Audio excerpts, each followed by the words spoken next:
Welcome back to my YouTube channel SM Learning and Lifestyle. আজি আপোনালোকৰ বাবে এযোৰ গুজৰাটী চিলাইৰ কাপোৰ লৈ আহিছোঁ। কি মেটেৰিয়েলত কিমান টকা পৰিলে কাপোৰযোৰত কেনেকুৱা ৰঙৰ ফুল কৰিলোঁ কি ফুল কৰিলোঁ গোটেইখিনি আজি আপোনালোকৰ বাবে লৈ আহিছোঁ। গতিকে ভিডিঅ'টো শেষলৈকে চাই থাকিব। এযোৰ হৈছে টপ কোৱালিটিৰ মিক্স পাট, ডুৱেল কালাৰ শাইনিং আছে। ৰেডত গ্ৰীণ কালাৰ বোৱা হৈছে, গতিকে দুটা কালাৰ আহিছে। খুবেই ধুনীয়া, একদম টপ কোৱালিটিৰ হয়। কেতিয়াবা কিছুমান কাপোৰত চিলাই কৰিলে বা অকণমান টানিলে ফিচিকি যোৱাৰ নিচিনা হয়, চিলাই কৰিলে ফুটা ওলাই যায়, কিন্তু এইযোৰ কাপোৰত তেনেকুৱা হোৱা নাই। একদম পাতল কাপোৰ হয়, কোৱালিটি লাইক পিয়ৰ পাট। আৰু এনেকুৱা কাপোৰবোৰ গৰম ঠাণ্ডা দুটা ছিজনতে পিন্ধিব পাৰি। এই কাপোৰবোৰ দোকানত বা বজাৰত কিমান দাম হয় সেয়া মই নাজানো, যিহেতু মই অনলাইনত কাপোৰ কিনো, গতিকে অনলাইনত এই কাপোৰযোৰ 700 টকাৰ পৰা 1000 টকাৰ ভিতৰত লাভ কৰিব পাৰিব প্লেইন কাপোৰযোৰ। আৰু ইয়াত মই 5টা ৰঙৰ ফুলত 5টা ৰং দিছোঁ, গতিকে 5টা ৰঙত এটা ৰঙৰ দুটাকৈ এংকৰ গুলি খৰচ হৈছে। যিহেতু এটা এংকৰ গুলি 40 টকাকৈ পৰে, গতিকে মুঠতে ইয়াত সূতাত 400 মান টকা খৰচ পৰিছে। গতিকে যদি কাপোৰযোৰ ধৰি ল'লোঁ 1000 টকা হ'লে মুঠতে কাপোৰযোৰত 1400 টকা খৰচ পৰে। কিন্তু কাপোৰযোৰ আপুনি কৰোঁতে ইমান সময় লাগে যে গোটেইযোৰ কাপোৰ ৰেডি হোৱাৰ পাছত 3000 বা 3500 টকাতে বিক্ৰীব লগা হৈ যায়। গতিকে এযোৰ কাপোৰ যদিও কম খৰচত হয়, তথাপিও যিখিনি খাটনি যিখিনি মেহনত সেই গোটেইখিনি লগাই কাপোৰযোৰৰ দামটো বহুত বেছি হৈ পৰে। গতিকে কি ফুল কৰিলোঁ কেনেকুৱা ফুল কৰিলোঁ গোটেইখিনি চাবৰ বাবে ভিডিঅ'টো শেষলৈকে চাই থাকিব। আৰু কেনে পালে ভিডিঅ'টো জনাবলৈ নাপাহৰিব। লগতে যদি মোৰ চেনেলত নতুন তেন্তে প্লিজ মোৰ চেনেলটো ছাবস্ক্ৰাইব কৰিব আৰু কাষতে থকা বেল আইকনটো প্ৰেছ কৰি অল কৰি ৰাখিব। এই ফুলটো কৰিছিলোঁ। এই ফুলটো এনেকুৱাকৈ এইটো ব্লাউজ পিছত কৰা হৈছে। আৰু এইটো আঁচলটো তেনেকুৱাকৈ অকণমান ডাঙৰকৈ 3টাকৈ বক্স দিয়া হৈছে।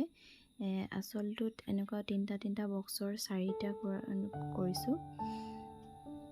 আৰু গোটেই গাত এনেকুৱা সৰুকৈ বুটাৰ দৰে দি দিয়া আছে গোটেই চাদৰখনৰ গাতে।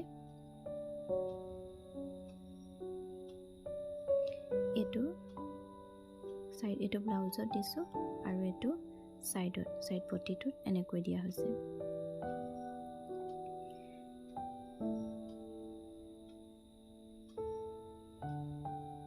খুব ধুনীয়া হৈছে কাপোৰযোৰ দেখিবলৈ। গোটেই সম্পূৰ্ণ লুকটো শেষত আপোনালোকক দেখুৱাম। এই আঁচলটো, চাদৰ আঁচলটো। এতিয়া আহকচোন কেনেকৈ মই ফুলটো কৰিলোঁ সেয়া দেখুৱাওঁ। এনেকৈ ফুলটো আঁকি লৈছোঁ। এবাৰ ভিডিঅ' দেখুৱাৰ দৰে এনেকৈ কৰিব পাৰিব।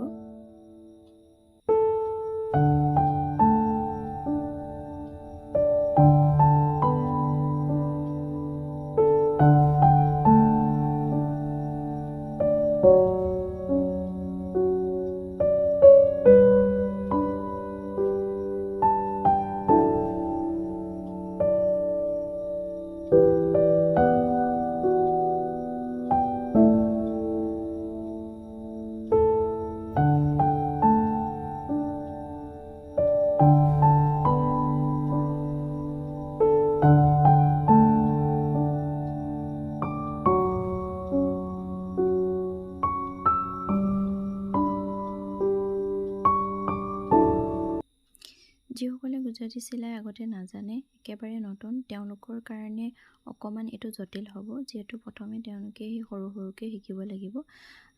যদি আপোনালোকে ইচ্ছা কৰে তেনেহ'লে মই সৰুকৈ তেনেকুৱা এযোৰ কাপোৰো লৈ আহিম, তেনেকুৱা ফুলো আপোনালোকক দেখুৱাম। গতিকে কমেণ্ট কৰি জনাব। শিকিব ইচ্ছা কৰিলে আপোনালোকে শিকিব পাৰিব। আৰু এইটো খুব সহজ পদ্ধতি, খুব কম সময়তে হৈ যায়। গুজৰাটী চিলাইৰ পদ্ধতি মই জনা 2টামান আছে, গতিকে এটা অকণমান জটিল, কিন্তু এইটো খুবেই সহজ পদ্ধতি। খুব সোনকালে আপোনালোকে শিকিব পাৰিব।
হৈছে কাপোৰযোৰ ফাইনেল লুক।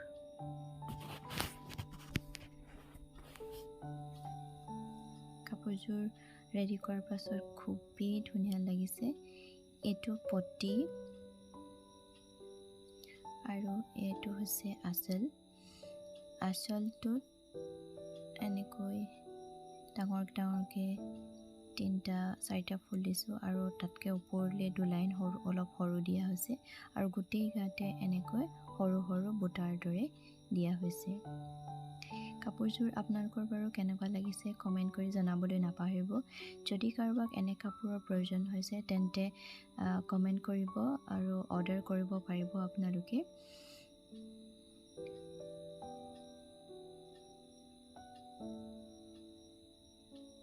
আজিলৈ তেন্তে সামৰিছোঁ। অন্য এটা ভিডিঅ' লৈ আপোনালোকৰ ওচৰলৈ পুনৰ আহিছোঁ আৰু ভিডিঅ'টো চোৱাৰ বাবে সকলোকে ধন্যবাদ জনাইছোঁ।